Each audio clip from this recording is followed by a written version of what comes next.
bajada, pero pues, ¿qué le voy a hacer, no? Ya ves que siempre me agarran de bajada estos dos tremendos, pero pues, ¿qué le voy a hacer, no? Vicente me dijo, por favor, no te pelees con estos muchachos, son un poco traviesos, pero por favor, tenles paciencia. Así es que, sin más, le doy la bienvenida a nuestro querido Ramiro Padilla. ¿Cómo estés, el sensei Ramiro Padilla? ¿Cómo estás, mi querido Jaime? No, muy bien, pidiéndote perdón por lo de la semana pasada, pero estuvo divertido. Tenías que pasar este ritual de paso para integrarte. Menuda bienvenida. Y don César, ¿cómo estás, César Gutiérrez? Jaime, un placer saludarte a ti y al buen sensei. La verdad es que yo no te pido perdón, yo te ofrezco una disculpa. Pedir perdones de cobarde, pero por ser nadie, caballero. Cálmate, cabrón, cálmate.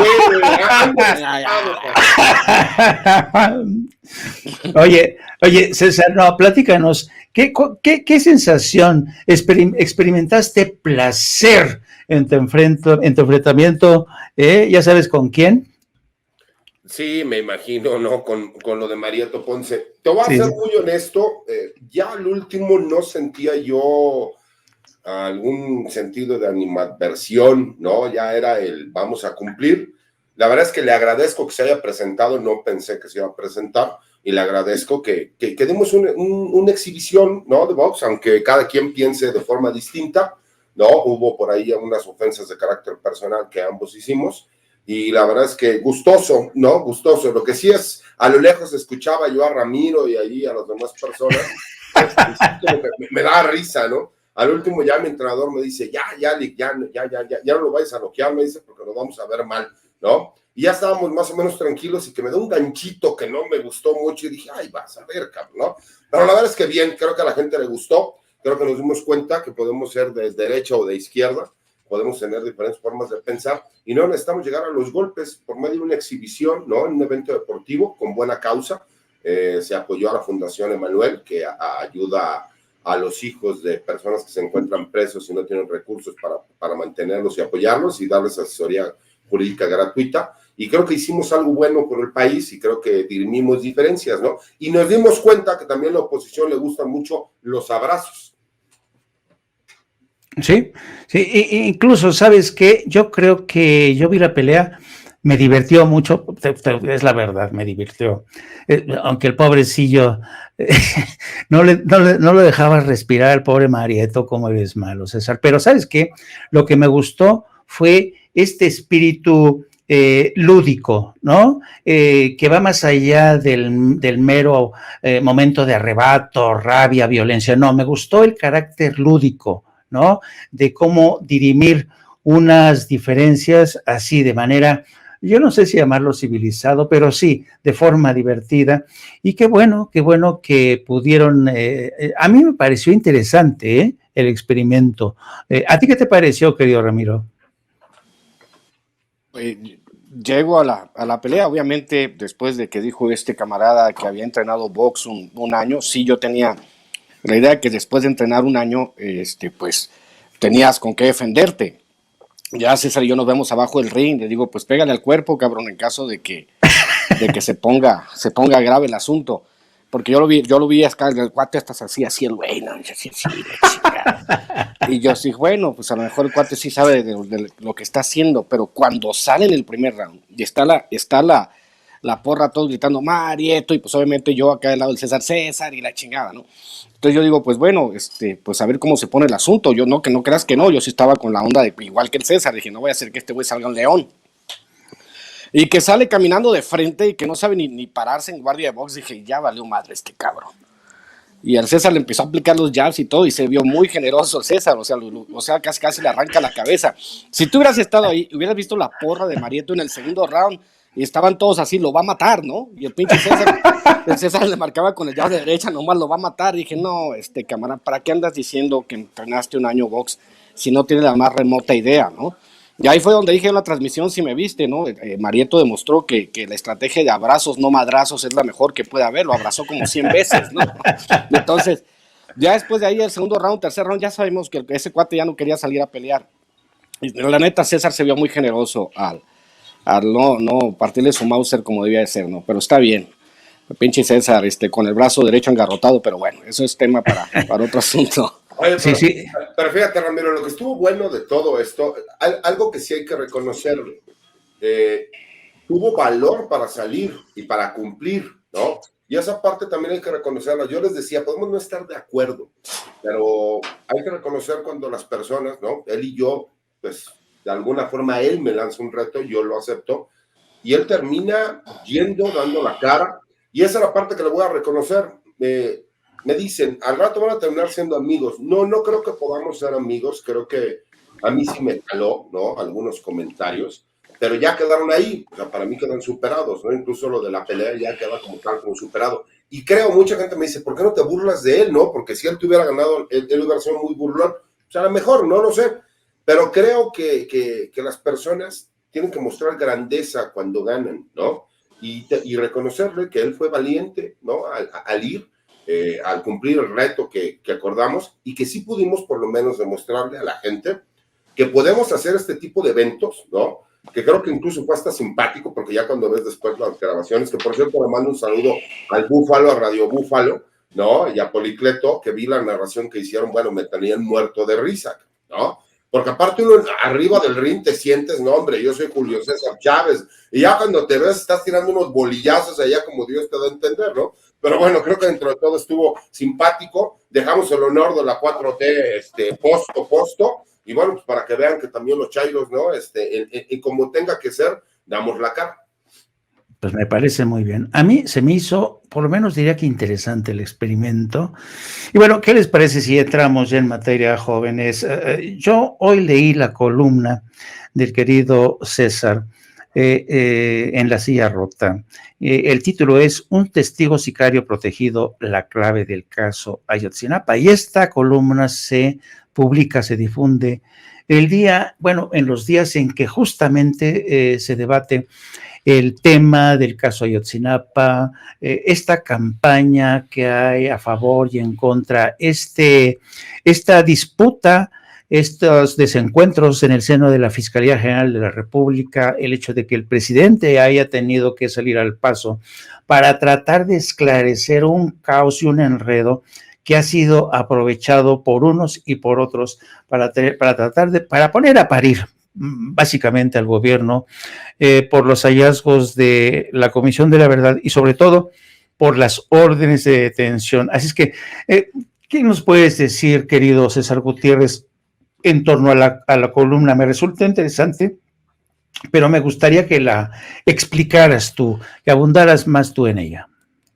Fíjate, Jaime, lo que pasa es que yo tengo, por supuesto, que sentimientos encontrados, ¿no? Yo, pues criado en el gremio militar, durante muchos años me he dedicado a la defensa de personal militar contra la Secretaría de la Defensa Nacional y en los juzgados federales, ¿no? Por acusaciones de la Fiscalía General de la República, antes PGR. Y yo sigo sin que me quepa en la cabeza el que una persona como el testigo protegido, ¿no? Juan, venga siendo este delincuente que es el Gil, ¿no? Que es de los que ya estaba, confeso que él participó en la desaparición de los estudiantes, en el asesinato y que ordenó, aparte, el asesinato de estos mismos estudiantes. Y que por el mal trabajo que hizo la extinta PGR, porque se demostró que hubo violación al debido proceso con las torturas, lo dejan en libertad porque el juez priorizó el derecho del delincuente, ¿no?, sobre el de las víctimas. Y entonces es retomado como testigo colaborador, y este testigo colaborador viene a dar una serie de datos que desafortunadamente no se realizaron por medio de una investigación que estuviera de la mano del Ministerio Público Federal. Y que de repente vemos que Alejandro Encinas, a quien yo le tengo un gran aprecio y un reconocimiento como luchador social, pero realmente la animadversión que él tiene hacia el ejército, que no son santos, vamos a aclarar, lo hizo que emitiera este informe que todos pudimos escuchar en la mañanera, pero que hay un punto que no habíamos analizado. El informe no es de la comisión, el informe es del presidente de la comisión, o sea, de Alejandro Encinas, y que desafortunadamente comete el error de salir públicamente a hacer imputaciones contra elementos militares diciendo que el que era coronel en aquel entonces, ahora general, había ordenado y se había encargado de la muerte de 6 de los estudiantes. De acuerdo a cómo da la cronología, Sí. pues no eran 43 estudiantes de Ayotzinapa, sino que eran 49, porque ya no entiendo de dónde salieron esos 6. Y creo que esto vino todavía a crear un clima muchísimo más enredado que los que defendían la verdad histórica hace algunos años, ahora vienen a decir que estos nuevos datos demuestran que el ejército es quien mató a los estudiantes. Y dices, oye, cabrón, hace unos años estabas defendiendo el que el ejército no había tenido participación y ahora vienes a decir esto, ¿no? Entonces creo, y por eso soy como que muy enfático en la columna, pongo algunos datos que creo que le pueden servir a la gente.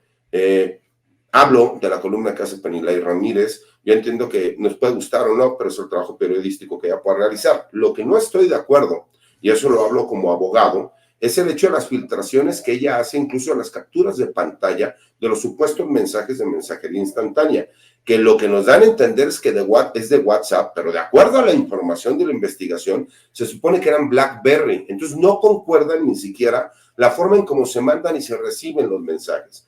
Y a mí me hace pensar en lo personal que muy posiblemente le mintieron a Alejandro Encinas en cuanto a la información que le dieron, y que obviamente cuando tú ya vas ante la Fiscalía General de la República, pues no existe un soporte técnico de cómo se obtuvieron esos documentos. Entonces, los invito a que la lean si tienen la oportunidad.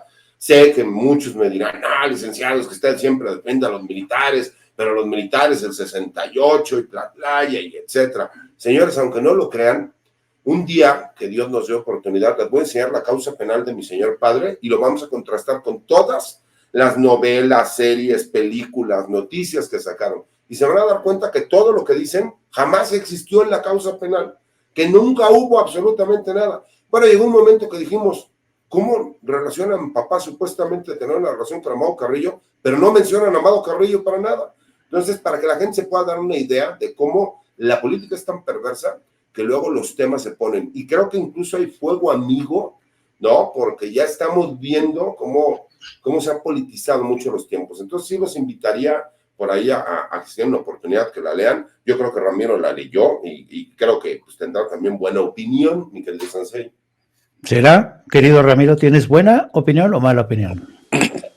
Sí, es que si uno va pensando en la manera en que se van generando las cosas, obviamente, cuando ve sobre todo que, y lo he hecho en muchas ocasiones, en el caso del Poder Judicial en México, que los prianistas tuvieron 80 años para diseñarse las leyes a modo, y que es su manera, digamos, por la buena o por la mala, de no ser inculpados. O sea, he hablado, por ejemplo, extensivamente del tema de que el robo al erario no era un delito grave y que a los 3 años prescribía, ¿no? Y que eso cambió con la llegada de López Obrador.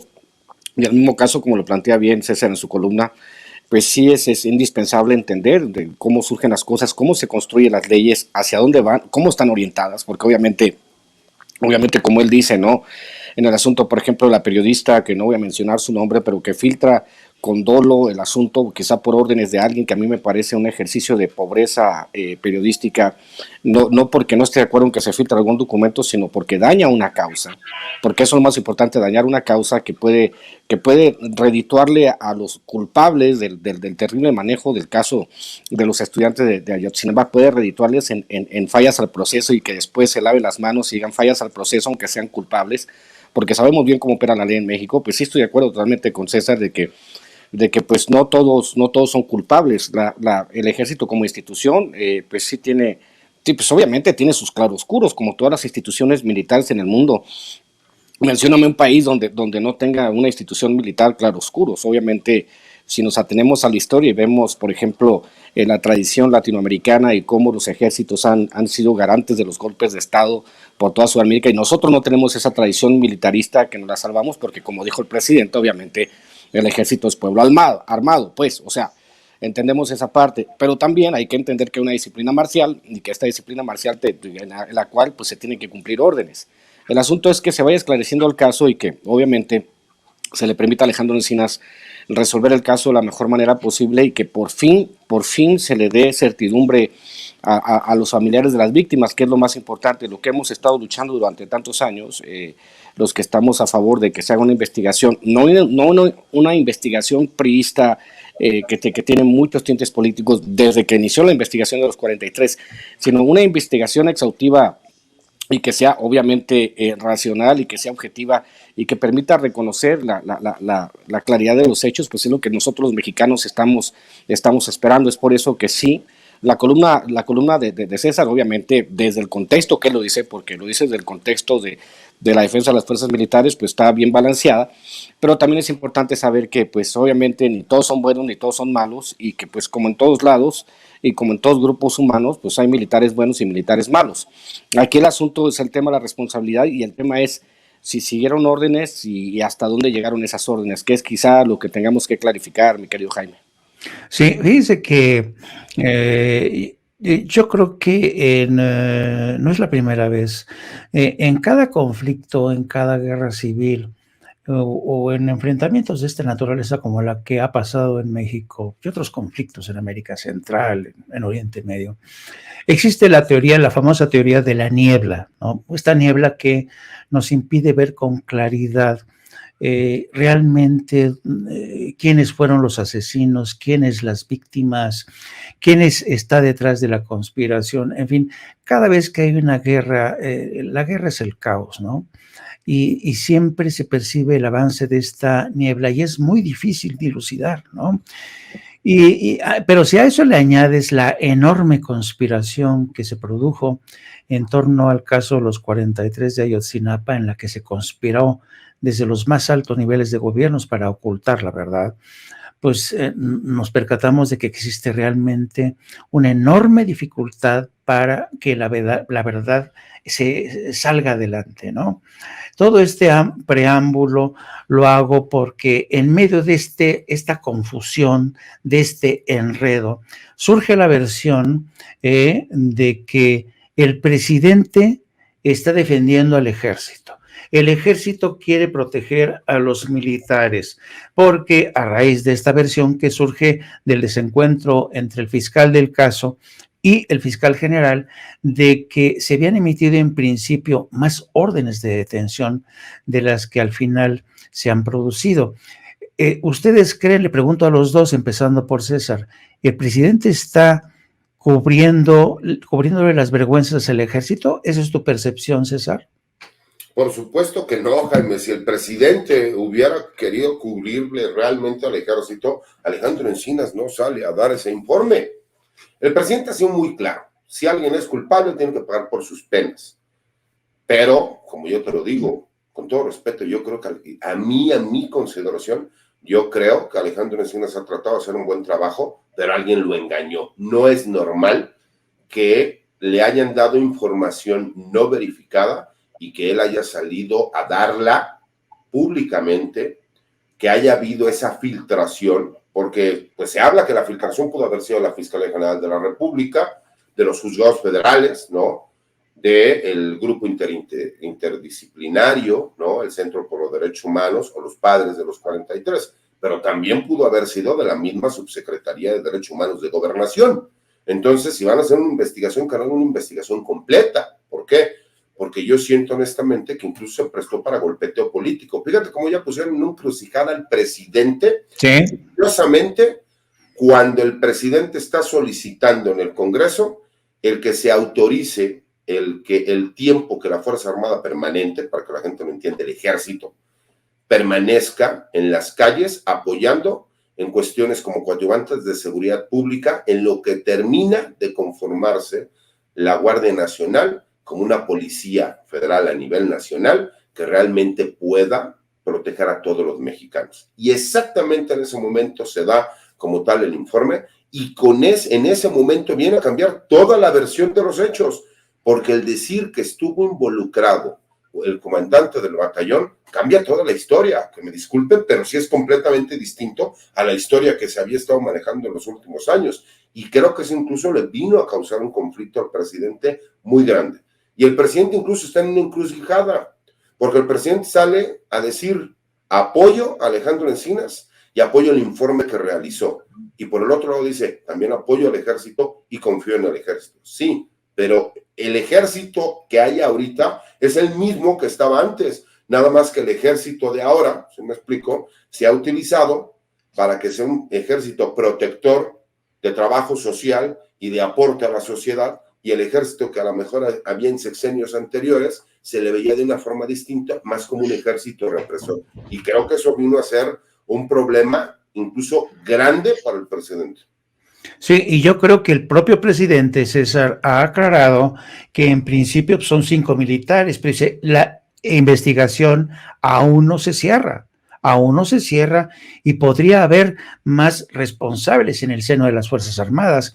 Yo creo que lo mejor es irnos pian pianito, ir conociendo realmente, porque realmente Alejandro Encinas, yo creo que sí es un hombre honesto, que sí ha trabajado a fondo, y yo creo que él ha insistido una y otra vez en el tema del carácter exhaustivo de esta investigación, testigos, grabaciones, incluso mucha de la información que estoy convencido le pasó el Departamento de Justicia, porque ustedes recordarán que la DEA había estado haciendo seguimiento de Guerreros Unidos y de ahí se dio cuenta que tenía vínculos con gente del ejército, con estas grabaciones en los mensajes de BlackBerry.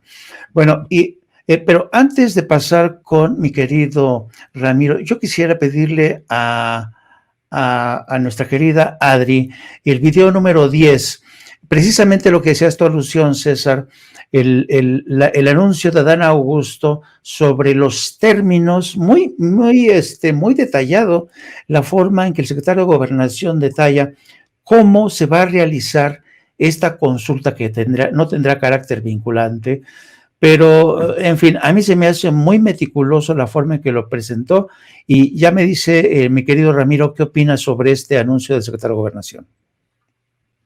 Buenos días a todos, con su permiso, señor presidente. Pues vamos a presentar el ejercicio participativo para escuchar la opinión del pueblo en materia de seguridad pública.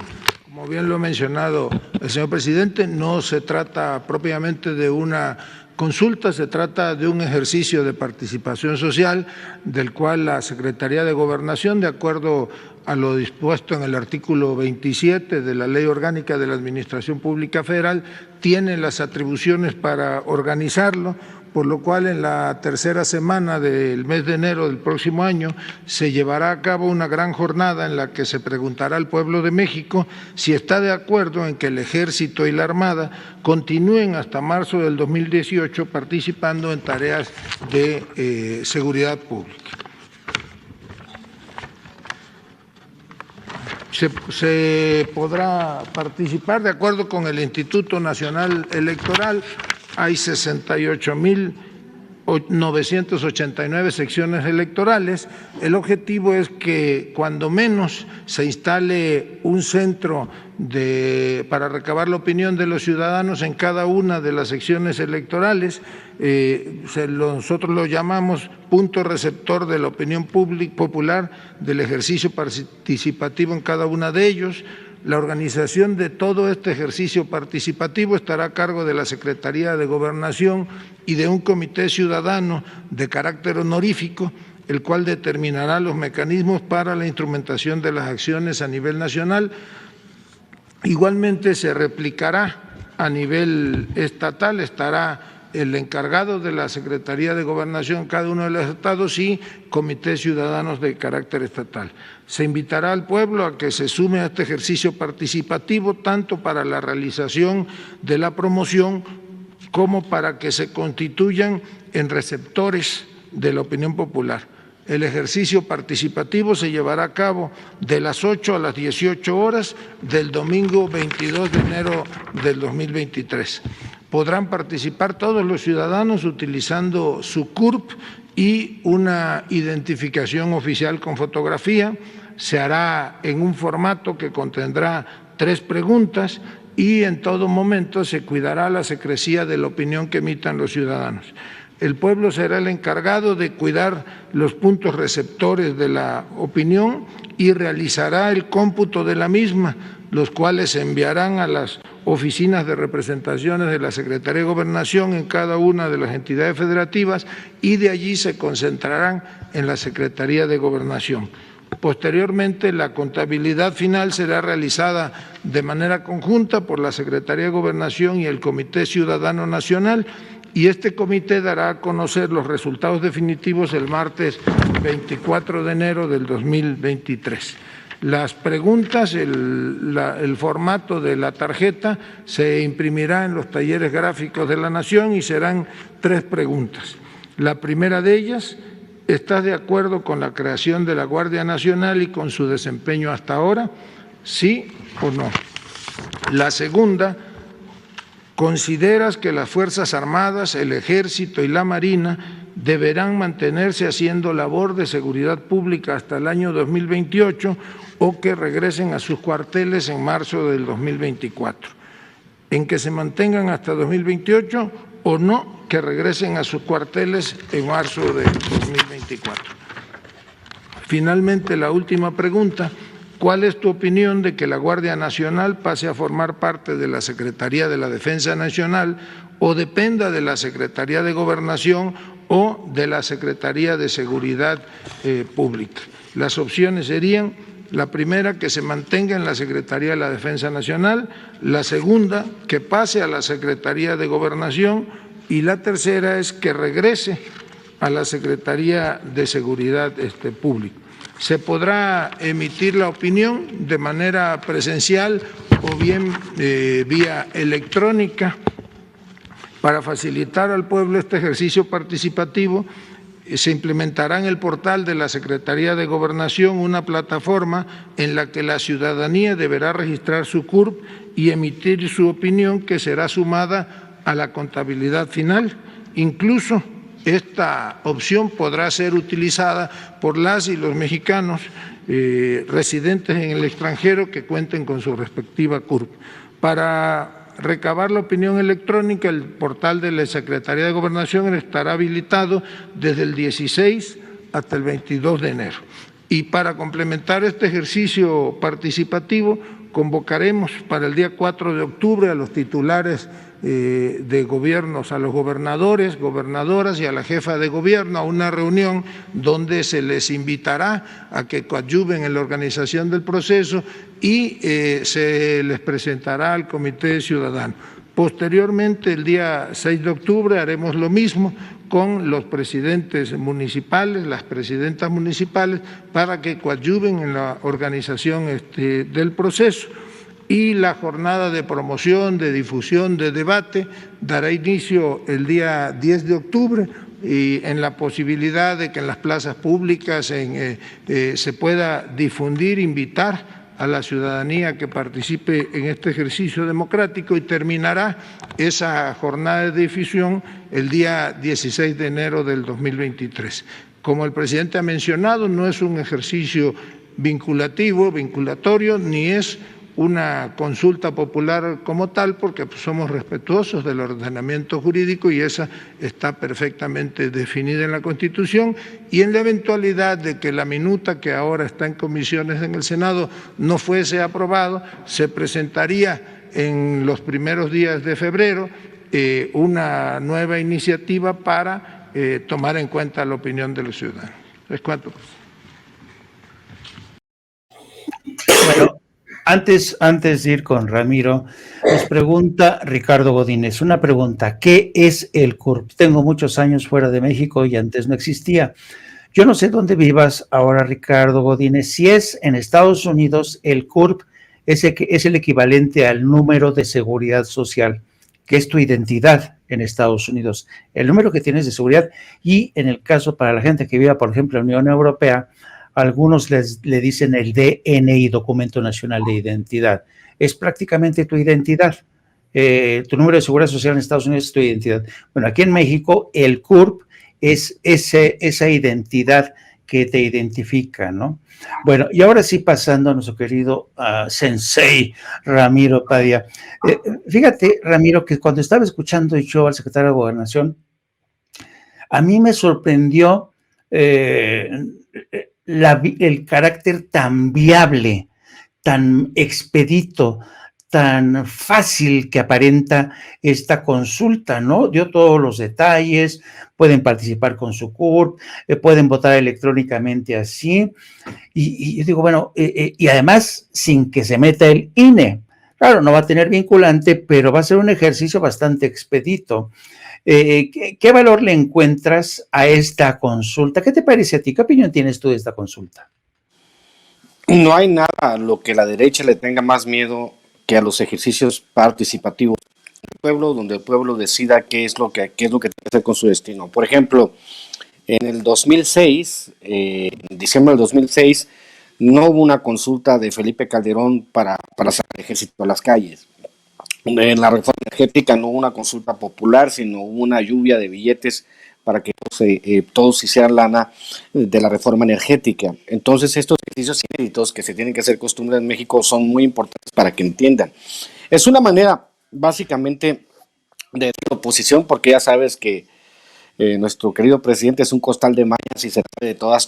Es una manera de decirle a la oposición, bueno, ustedes van a seguir jugando a bloquear todo lo que nosotros queramos hacer por el asunto como está constituido el Congreso, pero nosotros les vamos a enseñar que aquí el pueblo es el que manda. Me parece que en el sentido estricto de la palabra, es lo que está diciendo el gobierno, ok.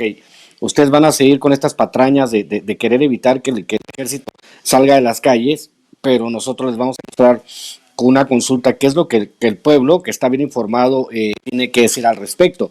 Obviamente estas ideas, digamos, políticas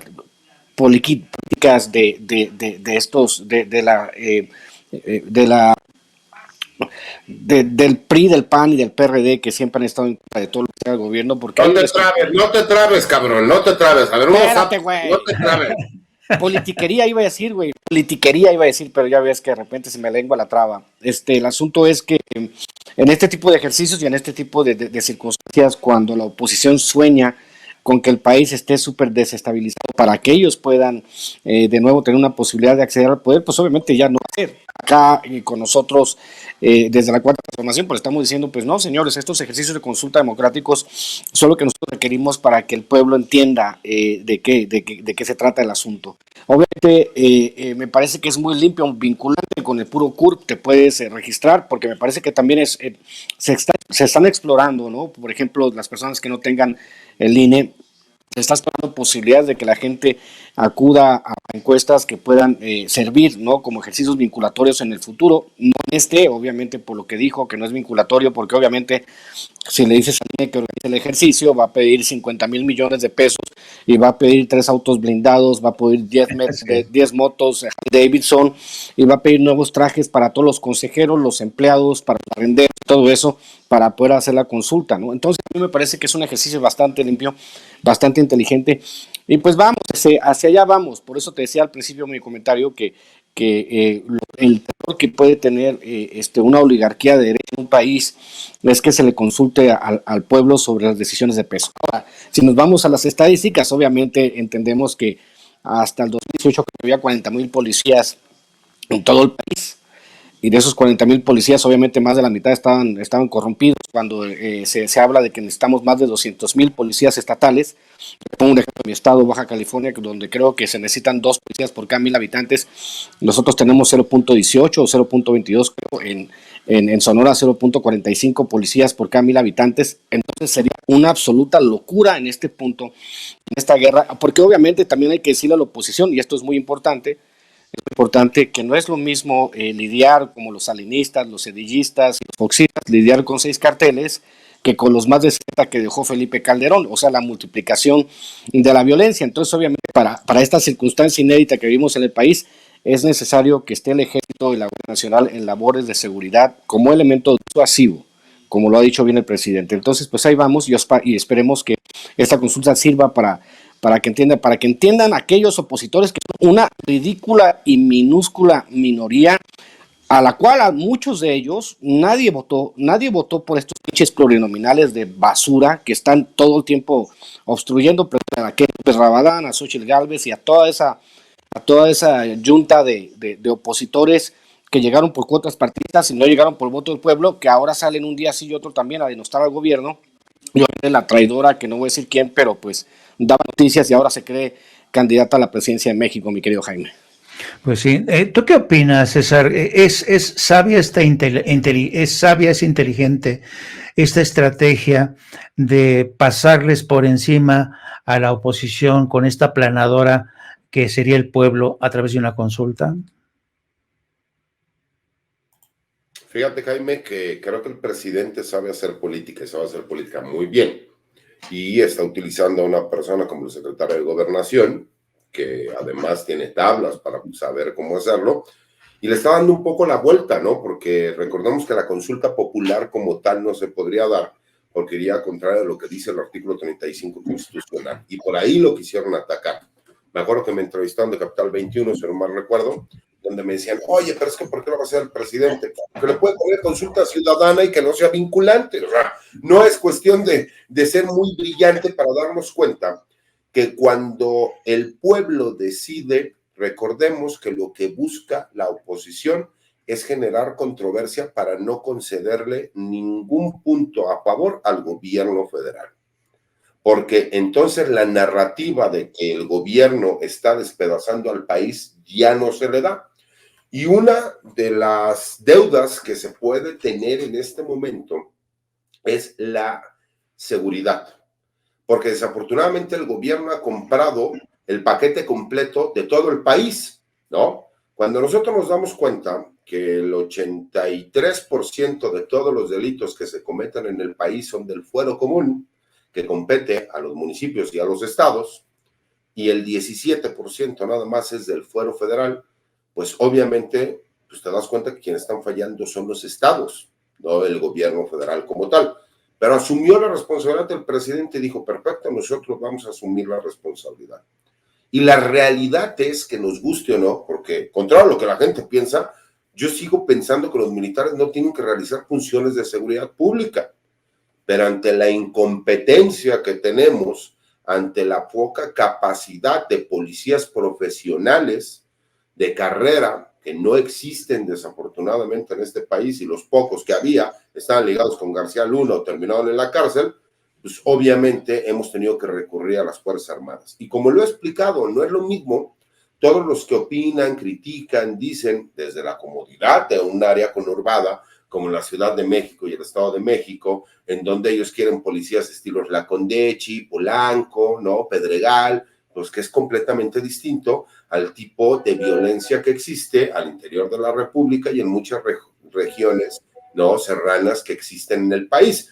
Entonces creo que cuando nos damos cuenta que el presidente les da la vuelta, hace que el pueblo salga a decidir, vas a ver que la misma oposición va a cambiar la narrativa, porque se van a dar cuenta que ellos quieren el voto de la gente, pero el voto que ellos están buscando es nada más de un grupo pequeño de personas que no le va a conceder nada al presidente, aunque sepan que tiene la razón.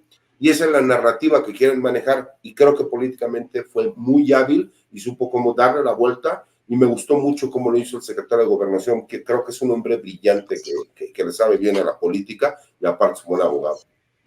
Sí, yo creo que realmente hoy el secretario de Gobernación se lució con el florete, despachó a la Lili Telles, despachó a la Xóchitl Gálvez, despachó a Emilio Álvarez y Casa. Pero ahora yo quisiera preguntarles, a propósito de las declaraciones que hizo el presidente hoy, es el video número 4, querido Alexis.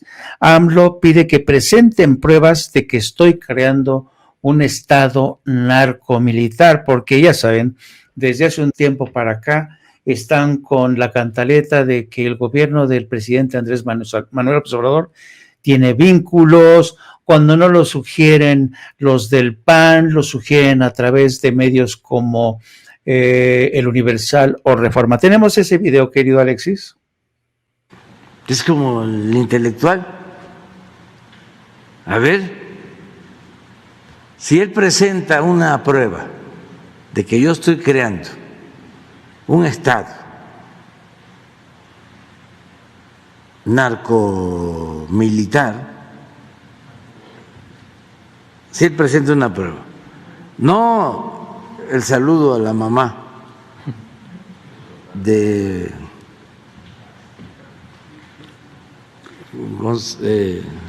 Guzmán Loera, no, pues eso lo volvería a hacer, ya lo he dicho, que respeto mucho a los adultos. Además, le tengo respeto a toda la gente. No. Pruebas. Si él presenta pruebas, yo renuncio. Pero si no presenta prueba, pues que ofrezca una disculpa.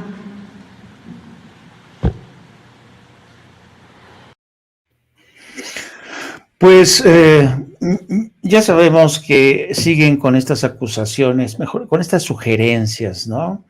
Y me gustaría saber qué opinas de estas declaraciones del presidente, querido Ramiro. Esta narrativa, esta construcción de una narrativa, porque también tiene que ver mucho con la narrativa.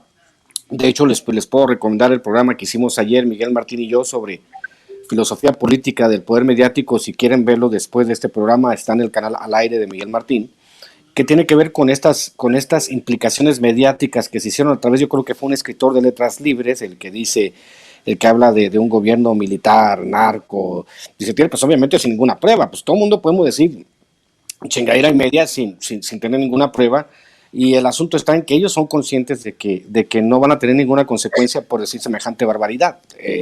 En el caso del presidente, pues tiene razón. ¿Le vas a negar el saludo a una señora que se te acerca? Pues no. O sea, ¿es ella una criminal que está siendo perseguida? Pues no. O sea, seamos honestos. Entonces, pues yo no veo ni entiendo y descubro la poca, lo he dicho muchas veces, Jaime Hernández, el problema con la intelectualidad mexicana, y está en el libro Cartas a un Facho, el problema es que la intelectualidad mexicana se dedicó a crear empresas, no a crear ideas.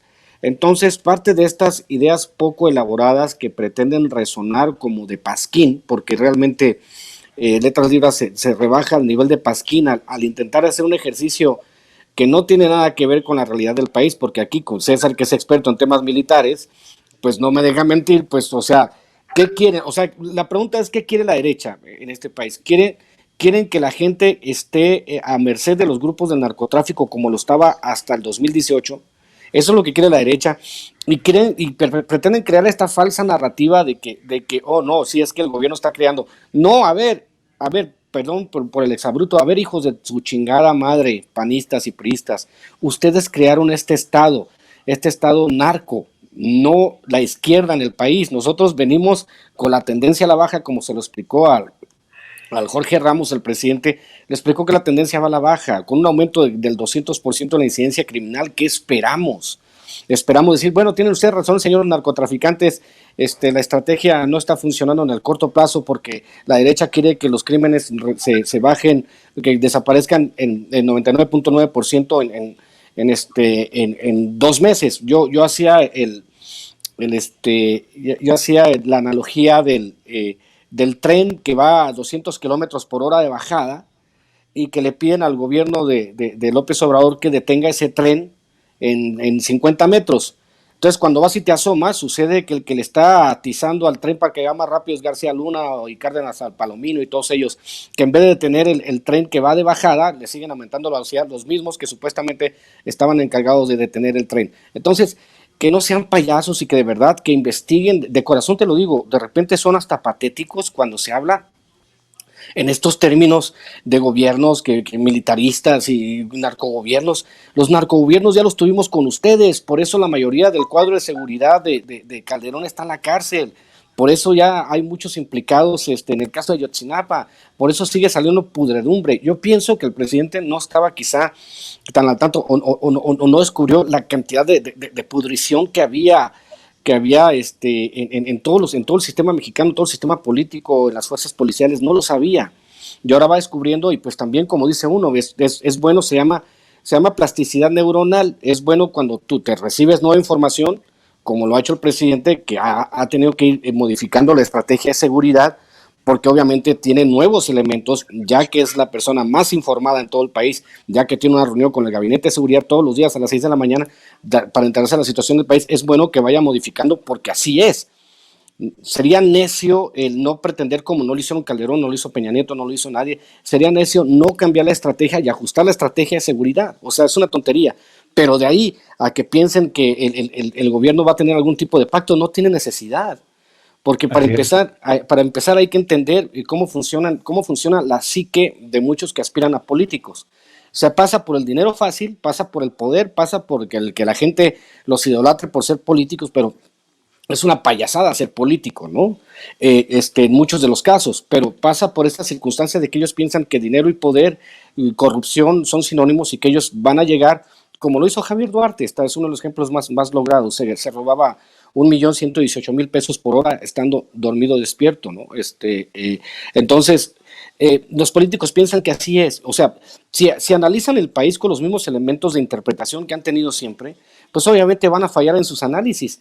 Y terrible es que las bibliotecas públicas mexicanas le compraran casi todo el tiraje a letras libres y anexos, porque obviamente, al parecer, en su inmensa mayoría no tiene nada que ofrecer, mi querido Jaime.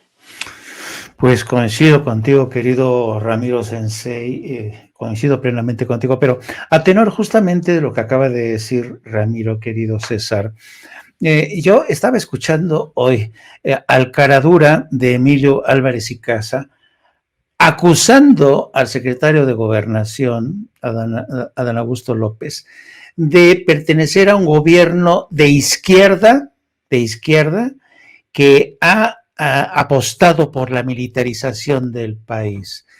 ¿Qué opinión te merecen estas declaraciones? Mira, Jaime, yo en lo personal no tengo muy buen concepto de Emilio Álvarez y Casa por el hecho de que recordemos que él fue diputado plurinominal por el PAN y que cuando llegó se dijo ser, ¿cómo se llama? Autónomo, y realmente él no es autónomo, era un senador, me parece, sin partido, ¿no? Y aquí nos podemos dar cuenta que él, que conoce el tema de los derechos humanos, pues los ha estado utilizando para politizar. Yo en su momento fui abogado del general Ricardo Martínez Perea, que por cierto, hoy le puse un tuit ahí a Fox, si tiene oportunidad retuiteenlo, porque por órdenes de él le iniciaron una carpeta de investigación, bueno, una averiguación previa, lo metieron a la cárcel y después le dijeron, pues es que por orden del presidente, ¿no? Y como lo decía Ramiro, yo sí tengo pruebas y las he publicado de que sí hubo un presidente que estaba vinculado con narcotraficantes, que fueron estos Cedillo Ponce de León. Ahí están las investigaciones y nadie hizo nada, ¿no? Y ahí están todas las gentes que pues, siguen teniendo huesos y viven como si nada y no tienen ningún problema.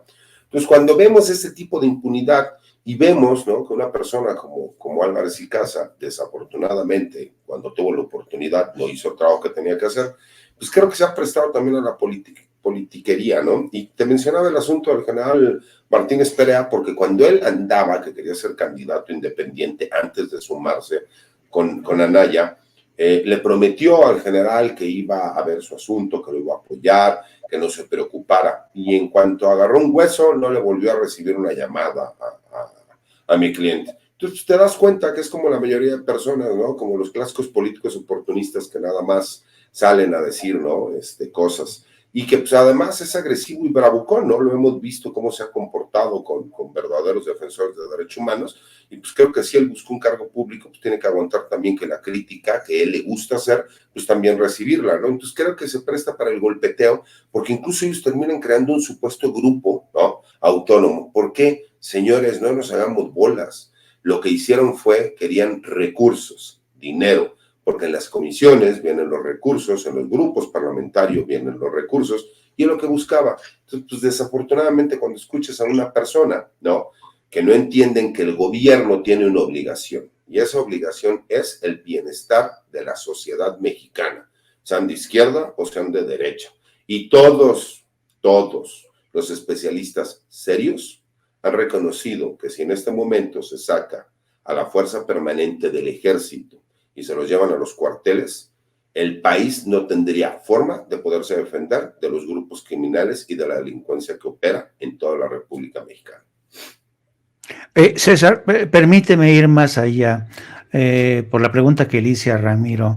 Tú que tienes una larga trayectoria, eres próximo a las Fuerzas Armadas, a todos nos consta y a todos, bueno, yo en mi caso ya soy bastante viejo, y para acordarme de la época en la que con Carlos Salinas de Gortari el narco penetró, con Raúl Salinas de Gortari, era impresionante cómo penetró el narco. Y no es un secreto que también las agencias de Estados Unidos, particularmente la DEA, incluso el Pentágono, recelan aún, tienen cierto recelo de la posible conexión del ejército mexicano con los cárteles, que en el pasado era muy evidente. Mi pregunta muy concreta, querido César, si desde tu perspectiva puede haber algún residuo de este vínculo que alguna vez hubo entre el ejército mexicano y los cárteles de la droga. Mira, yo no puedo meter las manos al fuego por nadie, ¿no? Sí te puedo decir que como institución el ejército es de las instituciones más leales que pueden existir junto con la Marina Armada de México. Recordando el mismo tema que mencionas, ¿no? En los tiempos de Salinas de Gortari, recordemos que la única ocasión en la historia de este país que un secretario de Marina fue cambiado sin terminar el periodo de 6 años fue curiosamente con Salinas de Gortari, porque de acuerdo a las investigaciones que hizo en aquel entonces la extinta PGR, pues se encontró que había elementos de la Marina Armada de México, ¿no? Con esta conexión con las agencias norteamericanas, la DEA, el FBI y la CIA, en donde transportaban drogas, ¿no? Por el lado de Tamaulipas hacia Bronzeville, y que se tenía la investigación completa de que eran elementos de la Marina, y que es la única vez en la historia en donde el secretario de Marina no ha terminado su sexenio.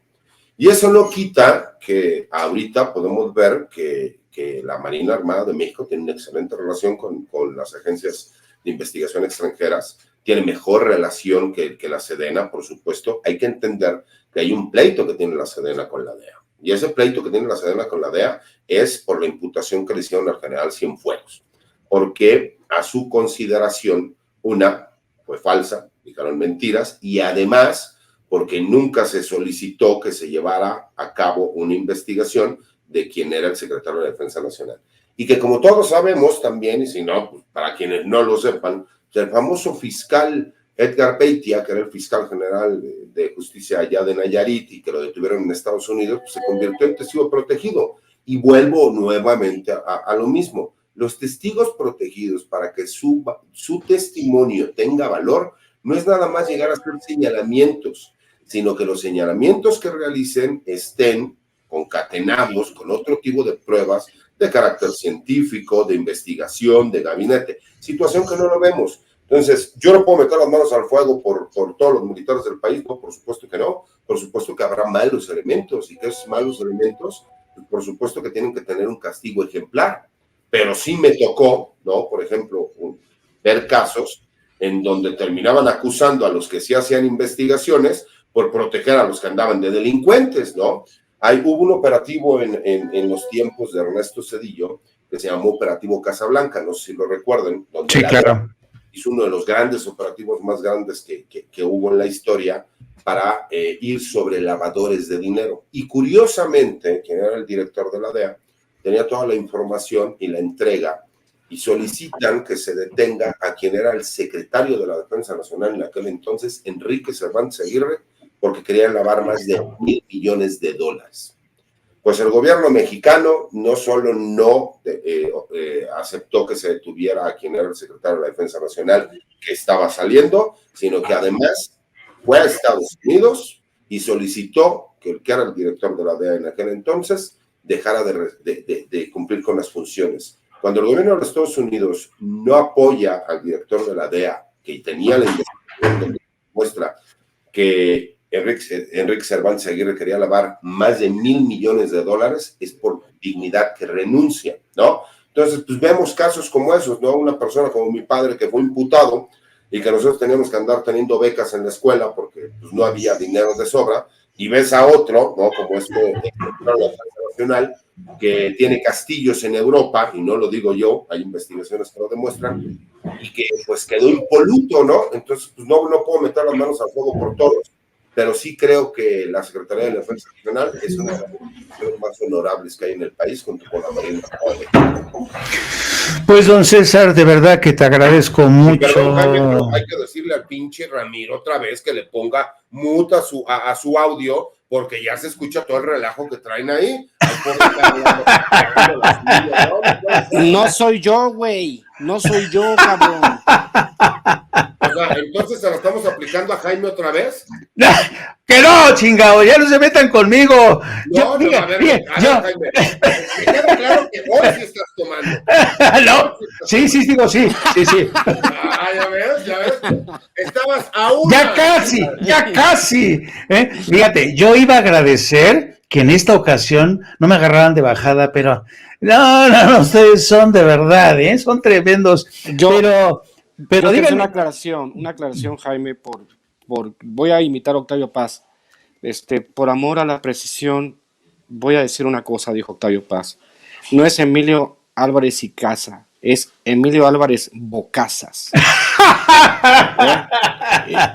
Y también quiero decirle que le dicen el sincronizado, porque cada que abra la boca la caga. Ese cabrón es de a tiro, es una vergüenza. Era la precisión pasiana. Espero que los de Letras Libres no me demanden por usar el nombre de Octavio Paz, pero una aclaración que quería hacer.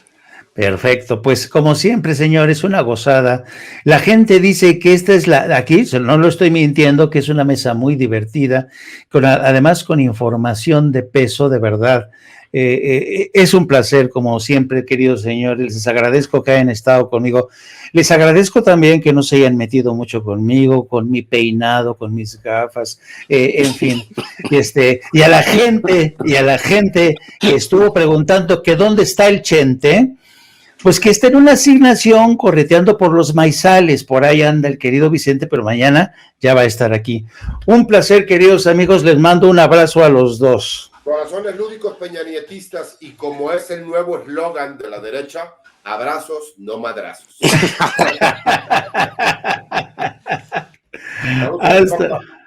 Hasta luego.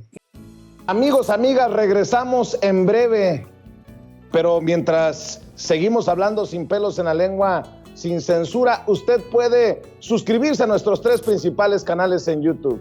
Sin Censura Media, en donde tenemos más de 1,600,000 suscriptores, Sin Censura TV, en donde tenemos más de 1 millón de suscriptores, y en Sin Censura Presenta, en donde queremos llegar muy pronto a los 100,000 suscriptores. Si usted ya está inscrito en Sin Censura Media, suscríbase en Sin Censura TV. Si ya está suscrito en Sin Censura TV y Sin Censura Media, suscríbase a Sin Censura Presenta. Recuerde que es gratis, no tiene que sacar un solo centavo de su bolsillo para apoyarnos. Dele clic en la campanita para que los señores y señoras de YouTube envíen las notificaciones cuando estemos transmitiendo en vivo y en directo o estemos subiendo videos. También nos puede seguir en Twitter en @_Vicente Serrano y hasta en Instagram. Ojo, también estamos en Instagram. Son nuestras redes sociales y con el apoyo de ustedes seguimos creciendo, porque con ustedes todo, sin ustedes nada.